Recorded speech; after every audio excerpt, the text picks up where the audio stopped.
Ci sono anche un 61enne di Albignasego, in provincia di Padova, e un 43enne moldavo residente a Fontaniva, sempre in provincia di Padova, tra le persone che la Procura di Bologna ritiene facessero parte di una banda di truffatori ai danni di almeno 1400 fan di Vasco Rossi.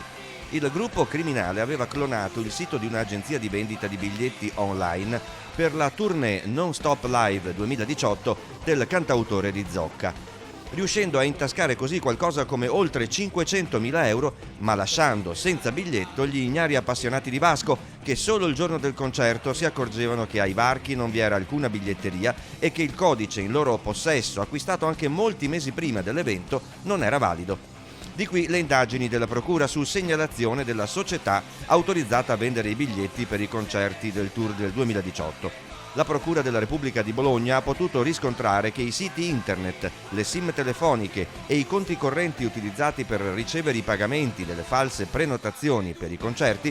fossero intestati appunto a dei prestanome. L'indagine potrebbe perciò far emergere altre responsabilità.